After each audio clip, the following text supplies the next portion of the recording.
Gloire à Dieu. Je crois que nous avons encore ce réel plaisir d'avoir la servante de Dieu. Ensemble, nous allons partager ce temps de puissance. C'est le choix parfait et réfléchi de l'Éternel. Là que Pierre déclare à qui donc irions-nous? C'est toi qui as la parole de vie. Ta parole est vie et esprit. Reçois-nous dans ta grâce, afin que nous puissions éclater à la lumière de ta vie. Oh Seigneur, il n'y a que toi qui es capable de transformer nos vies et de faire de nous de nouveaux témoignages. Qui est comme toi? Qui peut s'égaler à toi? Qui peut se comparer à toi?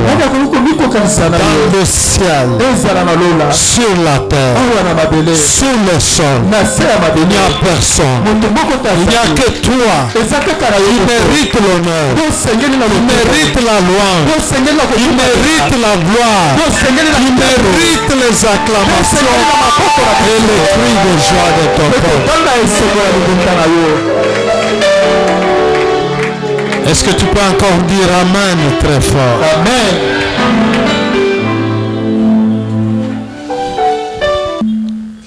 Ce matin, nous allons continuer nos enseignements. Je bénis tous les intervenants qui ont su comprendre qu'il fallait montrer à nous les stratégies de l'adversaire.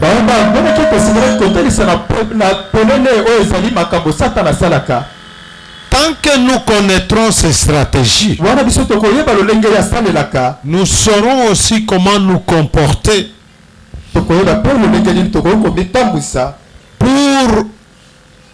présenter, faire valoir cette victoire que le Seigneur nous a donnée.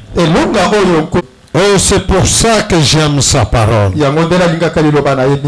Il dit n'ayez pas peur, parce que j'ai vaincu. Notre problème, c'est de nous attacher au vainqueur, de réfléchir comme vainqueur, d'imiter le vainqueur, afin d'être aussi vainqueur. Pour ce matin, nous allons nous rappeler d'une de ces paroles. C'est même cette parole qui fera l'objet de notre thème, mais aussi qui est une des stratégies que l'ennemi utilise beaucoup dans la vie des enfants de Dieu.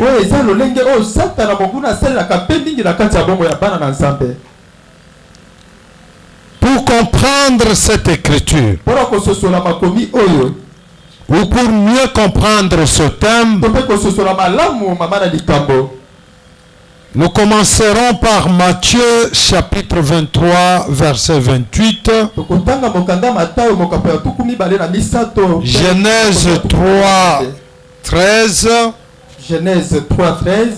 Notre développement commence par Matthieu chapitre 24 verset 24. Tite 1:10. Proverbe 16 29. Proverbe 7 21. Et nous serons en train de conclure notre prédication de ce jour en lisant Colossiens 2:5. Notre point final va être avec Apocalypse chapitre 2 verset 20. Nous allons commencer par Matthieu 23 28.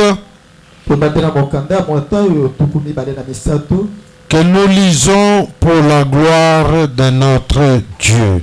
Amen. Pendant que nous serons debout, j'aurais voulu qu'on lise deux écritures. Matthieu 23, 28. Matthieu 23, 28. Et Matthieu 24, 24. Et Matthieu 24, 24. Matthieu 23, 28, nous lisons pour la gloire de notre Dieu. Amen. Vous de même, au dehors, vous paraissez juste aux hommes. Mais au-dedans, vous êtes plein d'hypocrisie et d'iniquité. Ok, nous évoluons. Maintenant, lisons Matthieu 24, 24.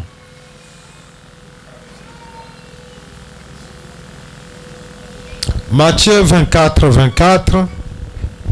Nous lisons pour la gloire de Dieu. Car il s'élèvera de faux Christ, de faux prophètes. Ils feront de grands prodiges et de miracles, au point de séduire, s'il était possible, même les élus. Voici, je voulais annoncer d'avance. Voici, je voulais annoncer d'avance. Amen. Amen.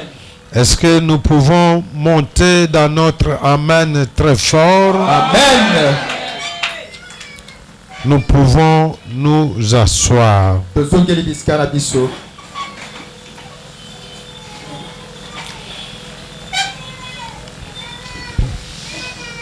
Nous sommes en train d'exploiter un thème qui est intitulé « Que personne ne vous séduise ».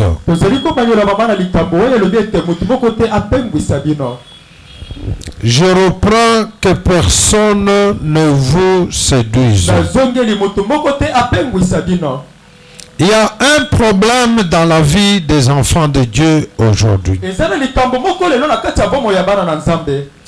Il y a une négligence de certains faits dans nos vies qui font qu'à un certain moment, on tombe dans la séduction sans le savoir.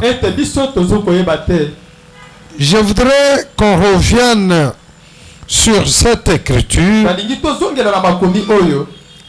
parce qu'il est capital.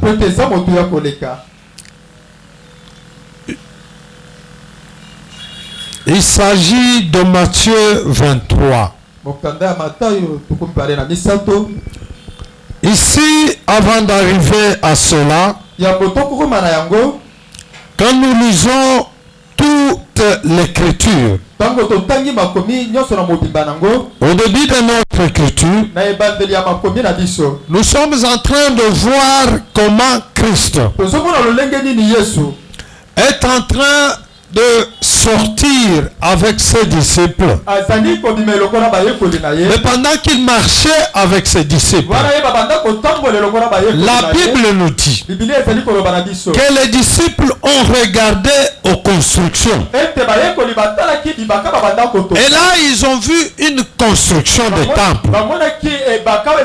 Et là où ils sortaient, qui était un temple construit qui était en train d'être réfectionné par Hérode.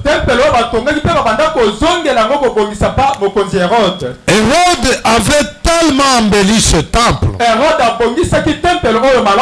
qu'il était construit de marbre. Mais quand il sort avec ses disciples, les disciples regardent au temple. Mais pendant qu'ils regardaient au temple, le Seigneur a compris qu'ils étaient séduits par ce gigantesque construction. Et il les regarde. Il leur dit que ce que vous êtes en train d'envier, ce qui vous séduit ici, ça sera détruit. Ça sera détruit. Parce que pour les disciples, ce qui les séduisait, c'était la construction. Une construction majestueuse. Mais pour le Seigneur, ce n'est pas la construction qui l'intéressait. Quelle que soit sa gigantesque. Mais il voyait les pratiques qui étaient dans le temple. Parce que l'intérieur du temple, il y avait de mauvaises pratiques. L'intérieur du temple, il y avait des hypocrites qui se laissaient séduire par leurs propres intérêts que l'intérêt de la parole de Dieu. C'est pourquoi quand il les regarde, il leur dit, ne vous laissez pas séduire par ça. Parce qu'à l'intérieur de ça, il n'y a rien d'important. Et il leur dit que personne ne vous séduise. Que personne ne vous séduise. Ce sont des paroles très fortes prononcées par le Seigneur. Ce sont des paroles prononcées par lui-même. Dans la conversation avec ses disciples, quand il leur parle du temple et de sa destruction, comme de la maison du Père. Mais ici, les disciples devaient certainement se demander comment un site pareil, un site aussi majestueux et spectaculaire, pouvait devenir désert. Il ne comprenait pas. Le Seigneur comprenait que cette construction, si impressionnant au marbre, entreprise par Hérode le Grand, semblerait les séduire, alors qu'en réalité, elle n'était que pour l'orgueil et la gloire des hommes. Il y a des gens, quand ils construisent un temple, quelque chose, il en fait pour son orgueil, pour qu'on parle de lui. Et quand Hérode le faisait, il le faisait pour qu'on parle de lui, mais il ne le faisait pas plus pour qu'on parle de Dieu. C'est pour cela qu'il leur dit, il y aura des airs maintenant, parce que ce qui est fait n'est pas fait pour la gloire de Dieu, mais que ce qui n'est pas fait par la gloire de Dieu ne vous séduise pas. Tout ce qui n'est pas pour la gloire de Dieu ne vous séduise pas. C'est pour cela qu'il dit que personne ne vous séduise. Le Seigneur comprenait déjà. Il prévenait. Il prévient. Car il connaissait le danger de la séduction. Je voudrais dire à quelqu'un ce matin qu'en prévenant les disciples, qu'en prévenant les hommes de cette génération, comme la parole de Dieu est la même, hier, aujourd'hui et éternellement, j'ai dit à quelqu'un ce matin, le Seigneur te prévient aussi par cette parole. Il te dit que personne ne te séduise, que personne ne se te séduise, que les choses de ce monde, que la gloire de ce monde ne te séduise. Parce qu'il connaît le danger de la séduction. Il connaît aussi que c'est une des grandes armes utilisées par l'adversaire pour faire tomber le peuple de Dieu dans l'erreur. par ses insinuations, par ses écrits, par ses discours, par ses présentations ou par ses exemples. Regarde, quand il amène le Seigneur au sommet de la montagne, il l'impressionne en lui montrant la gloire de ce monde.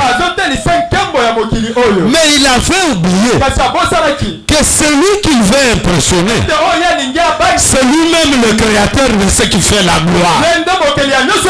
Oh, je dis à quelqu'un que rien de ce monde ne t'impressionne.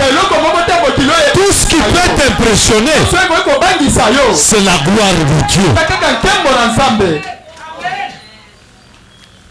Le Seigneur connaissait que la séduction était une des grandes armes utilisées par le diable. C'est une voie la plus utilisée par l'adversaire. Et les faux prophètes, pour faire tomber en faute les enfants de Dieu. La séduction, c'est une forme de corruption. Corruption morale, corruption de conscience, corruption de la personnalité. La séduction est dangereuse. La séduction, c'est l'arme que le diable utilise pour débaucher les enfants de Dieu. La guerre que nous avons sur la planète, les combats que nous avons, l'acharnement de l'ennemi que nous avons, c'est pour débaucher les enfants de Dieu de la bonne voie et les envoyer dans le chemin de perdition. La séduction, c'est une arme de débauchage. Amen. Amen. C'est pour cela, dans Genèse 3:13, quand nous voyons l'histoire d'Ève, la Bible nous dit ceci. Et l'Éternel Dieu dit à la femme, pourquoi as-tu fait cela? Pourquoi as-tu fait cela? Écoute la réponse de la femme. Le serpent m'a séduite et j'en ai mangé. Amen. Amen. Ève reconnaît que le serpent l'a séduite.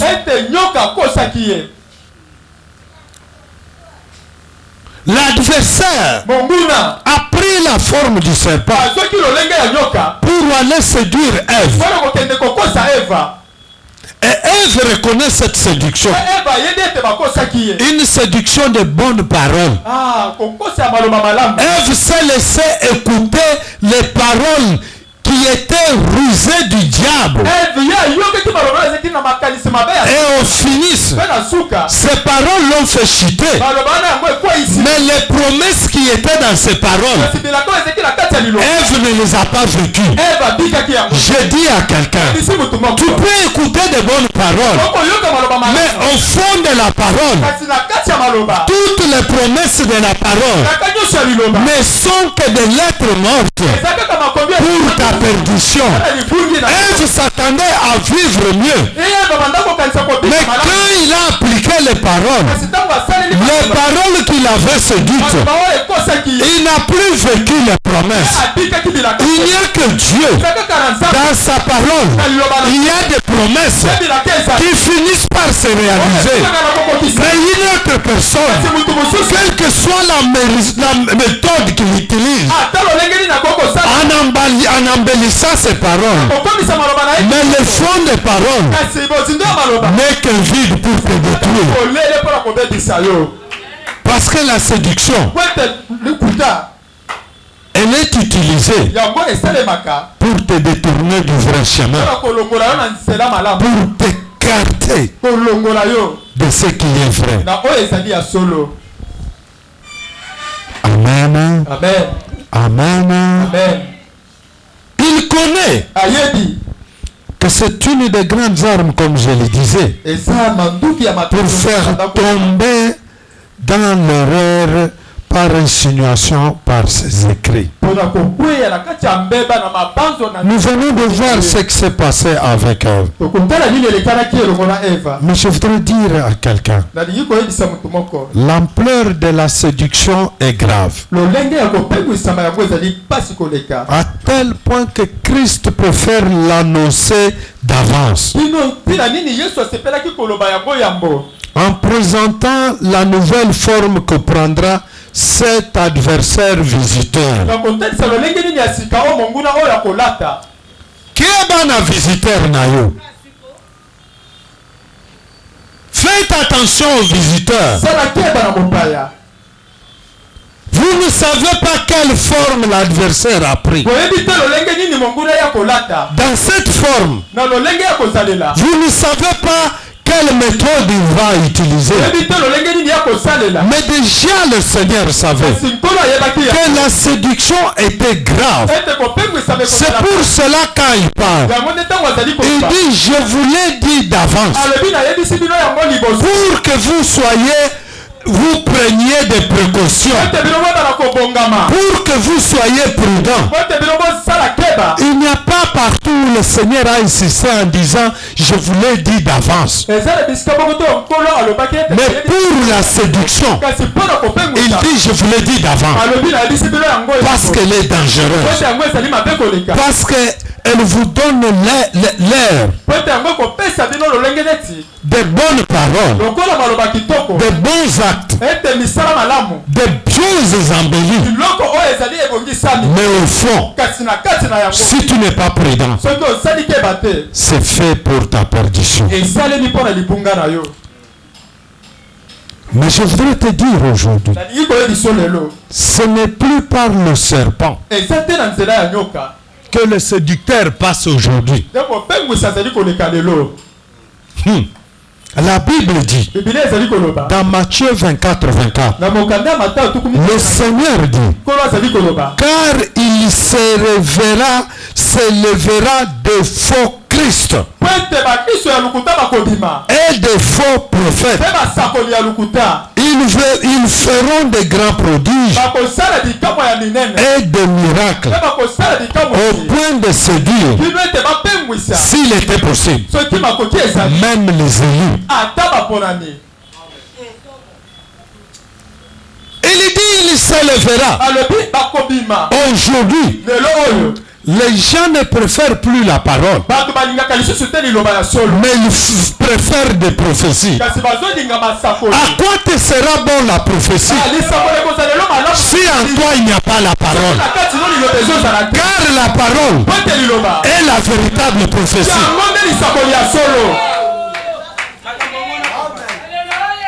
Alléluia. Amen. Alléluia. Amen. Les gens préfèrent maintenant écouter les charlatans que d'écouter la parole. L'amour de la parole a diminué dans la vie des enfants de Dieu.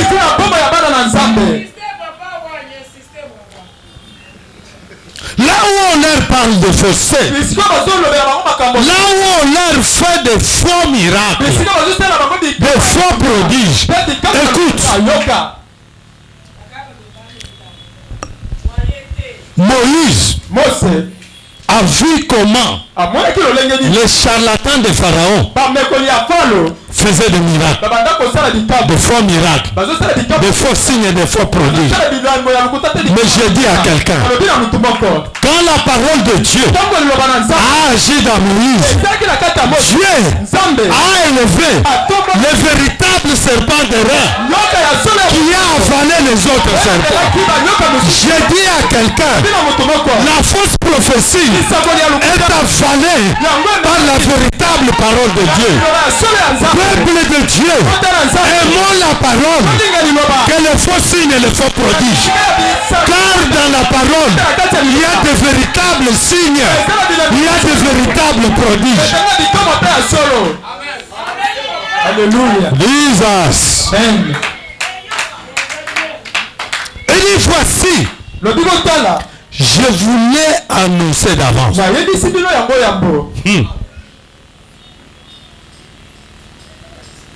Celui qui est distrait ne comprendra pas la profondeur de cette parole. Mais le Seigneur en avait déjà compris l'importance. Il dit, je voulais annoncer d'avance. C'est pour dire qu'au finish, ne dites pas que je ne l'ai pas fait. C'est pour dire, vous endosserez la responsabilité de la séduction vous-même. De la manière qu'Ève et Adam ont endossé. Ce n'est pas parce que le serpent l'avait séduit qu'Ève a été épargnée de la sanction de Dieu. Ce n'est pas parce que Adam a été séduit par les paroles d'Ève qu'il a échappé à la sanction de Dieu. Je voudrais dire à quelqu'un, la semaine qui commence, nous allons commencer à étudier les sorts des séducteurs et des séduits. Ne manque pas dans la semaine. Ne manque pas dans la semaine. Comme ça, toi qui continues à séduire les gens, tu vas comprendre quel est le sort qui t'est réservé. Car le sort de celui qui t'amène dans la séduction a été déjà connu. Mais le vôtre aussi, il est connu. Amen. Hein? Amen. Dans l'épître de Paul à Tite, les qualités des gens rebelles, des fins discoureurs et des séducteurs, on les appelle des gens rebelles. Les vains discoureurs et des séducteurs. C'est pour ça dans Tite 1:10 il est écrit, il y a en effet, surtout parmi les circoncis, beaucoup de gens rebelles, des vains discoureurs et des séducteurs. Mais la Bible dit auquel il faut fermer la bouche. Peuple de Dieu, mettez-vous debout. Fermez la bouche des discoureurs. Fermez la bouche des faux prophètes par l'annonce de la parole de Dieu, par l'annonce de la parole du Christ. N'ayez pas peur, en tout cas de fermer la bouche de ces discoureurs par la connaissance de la parole.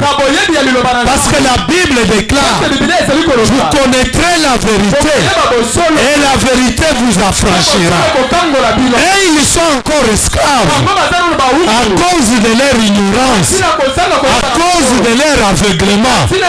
Mais vous connaissez la vérité. Elle vous a déjà affranchi. Qu'elle vous aide à bloquer leur bouche, à fermer leur bouche. Oh, je déclare que les faux discoureurs, là où ils sont, avec leurs faux signes et prodiges, je déclare que l'Éternel, par la proclamation de cette parole, qu'il ferme leur bouche. Je le déclare au nom de Jésus. Je le déclare au nom de Jésus. Leur sort est connu. Je le déclare encore au nom de Jésus. Jesus. Aujourd'hui, la question principale que nous pouvons nous poser, nous aussi, dans cet enseignement. Est-il possible d'être aussi séduit par l'adversaire? Et comment échapper à la séduction?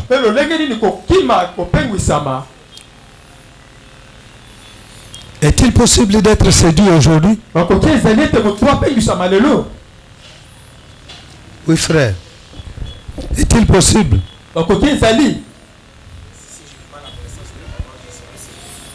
kokota na ba théorie à l'okutate. J'ai dit, est-il possible? Oui. Oui, parce que le Seigneur t'a déjà prévenu. En te prévenant, il veut que tu t'intéresses à la voie de sortie. Parce que la séduction, elle est possible dans les enfants de Dieu. Étant donné que les séducteurs ne le sont devenus que par rapport de gains, et que les signes des temps sont visibles. Aujourd'hui, les gens s'intéressent plus aux gains, même les serviteurs de Dieu, qu'à la parole de Dieu, qu'on salue des âmes. On s'intéresse peu au salut des âmes, au bien-être des autres. On séduit. On fait croire qu'on proclame la parole, alors qu'en réalité, on a besoin de la foule pour leur gain, pour bien rouler, pour bien manger, pour bien se vêtir. Aujourd'hui, parmi les faux prophètes, ils n'ont qu'une chose: la concurrence d'habits, de véhicules et de maisons. Mais les âmes, quelle est leur vie? Namata. Amen. Namata. Amen. Oh, mais écoute-moi bien. S'il est vrai que l'essentiel maintenant, je vais t'envoyer encore 5 ans. Tu prends, tu bouffes. Le lendemain, je t'envoie un sang. Tu prends, tu bouffes. Après, elle te dit, viens m'accompagner un peu au marché. Le lendemain, ça ne sera plus au marché. Ça sera à un endroit inconnu. Pendant qu'elle te séduit, où est la part de la parole dans ta vie? Il y a d'autres dons qui sont une séduction.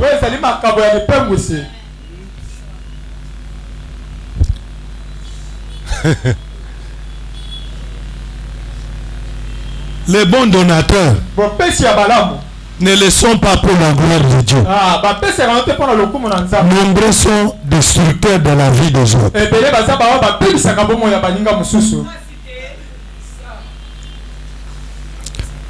Un frère ici, tellement.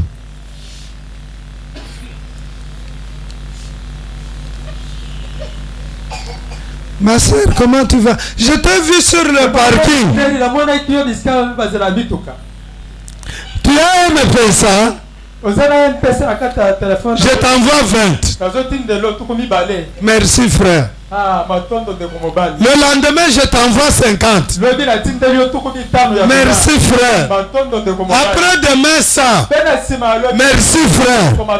Toi, à ton âge là, tu ne sais pas que ce qu'il fait maintenant, c'est une séduction.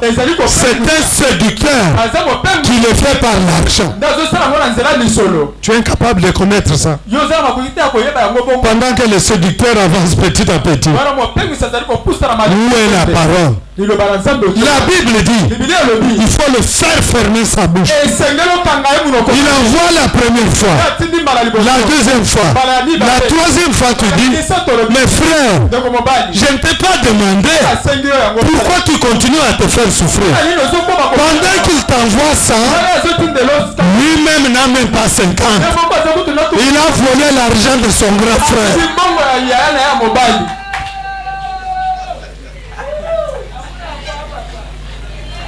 Le séducteur, il est d'argent, il est dangereux. Quand il envoie la première fois, la deuxième fois, pose-lui la question. Frère, tu m'as quand même aidé, merci. Mais maintenant, toi-même, tu n'as pas de petits besoins. Résous tes besoins que Dieu te bénisse. Est-ce qu'il va continuer? Est-ce qu'il va continuer? La séduction des richesses. C'est comme ça. Le diable va amener le Seigneur en lui montrant toute la richesse de ce monde. Tu es enfant de Dieu. La richesse, c'est ton apanage. Même si tu ne l'as pas encore aujourd'hui, ton temps viendra. Ne te laisse pas séduire par ce qui va te détruire.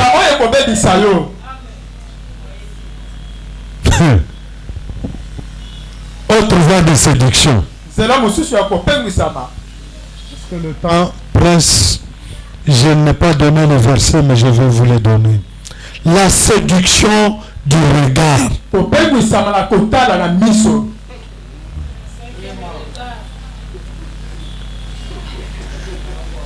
Les hommes rient, c'est qu'ils en connaissent quelque chose. Les femmes aussi.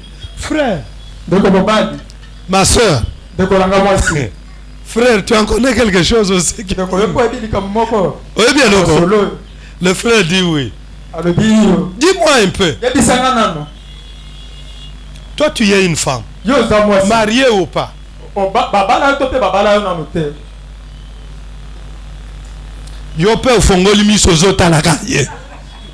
Tu commences à répondre.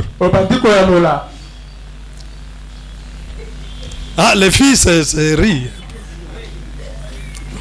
Ma soeur, quand la séduction des regards commence, à ton âge ici, tu n'es pas en mesure de comprendre que Bandi Mabé. Ah, deuxièmement, troisième, la Bible nous dit, il faut les faire fermer la bouche. Premier regard. Deuxième regard.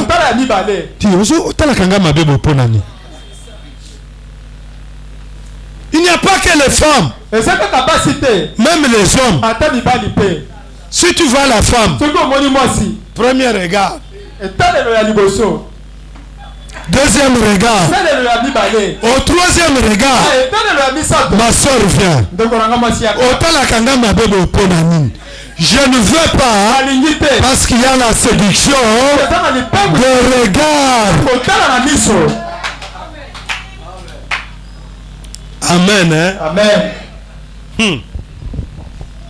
C'est vrai qu'il y a plusieurs formes de séduction. Mais j'en ai pris quelques-unes. La dernière, c'est la séduction par ruse et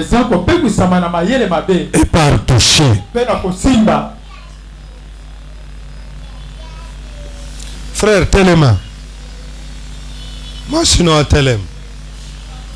Moi je suis très gentil, quand je parle je me touche. Frère, je vous parle des fois des choses. Laisse-moi vous prêcher comme Paul. Paul disait, je vous parle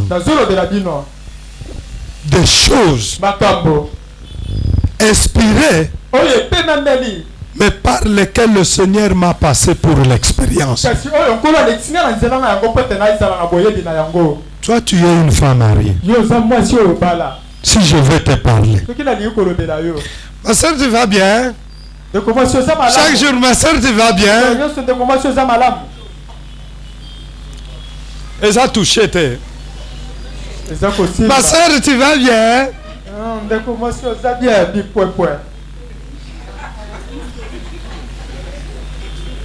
Frère, nous sommes une communauté de Dieu. Je vous parle des choses qui peuvent paraître comme de la blague, mais qui sont la voie de séduction pour le diable. Ce matin, cette écriture nous interpelle. C'est pourquoi, à la question que nous nous sommes posée, comment résister à cette séduction? Pour résister à la séduction, nous devons faire ces trois choses. Une quatrième, une cinquième peut s'ajouter.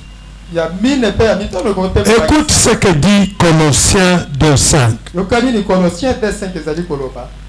Car Si je suis absent de corps, je suis avec vous en esprit. Voyant avec joie le bon ordre qui règne parmi vous et la fermeté de votre foi en Christ. Peuple de Dieu. L'hypocrisie fait que à un certain moment, quand nous sommes seuls, on fait des choses croyant que les hommes ne sont pas là.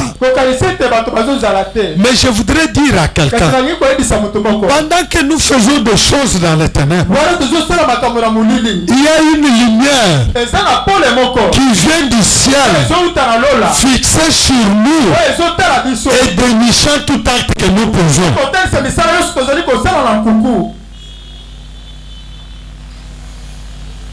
C'est pourquoi je dis à un frère,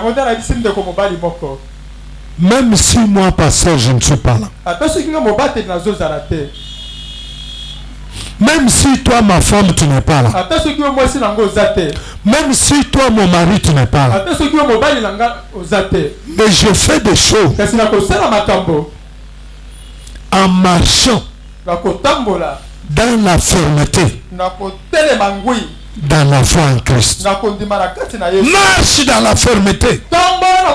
Si tu es dans la fermeté de ta foi en Christ, partout où tu seras avec Jésus. Si tu es avec Christ en toi, deviens le temple du Seigneur. Le temple que Christ, pour lequel il proclame la destruction, n'était pas le temple physique, mais c'était lui-même. Mais toi, deviens ce temple-là, parce que nous sommes ses imitateurs. Soyons remplis de la parole de Dieu. Partout, tu n'es pas seul. Déjà la Bible déclare que Dieu ordonne à ses anges de nous garder dans toutes les voies. Pendant que tu penses que tu es seul, dans cette voie-là, l'ange te voit parce qu'il est avec toi. C'est pour cela, par moment, quand nous faisons des choses, ce qui est banni, ah, mais qui a dit? Même là où tu es seul, tu n'es pas seul. Il y a l'ange gardien qui te voit. Mais il n'y a pas que lui. Il y a l'accusateur qui court aussi vite vers le Père. Ah, tu as le témoignage de ta très bon.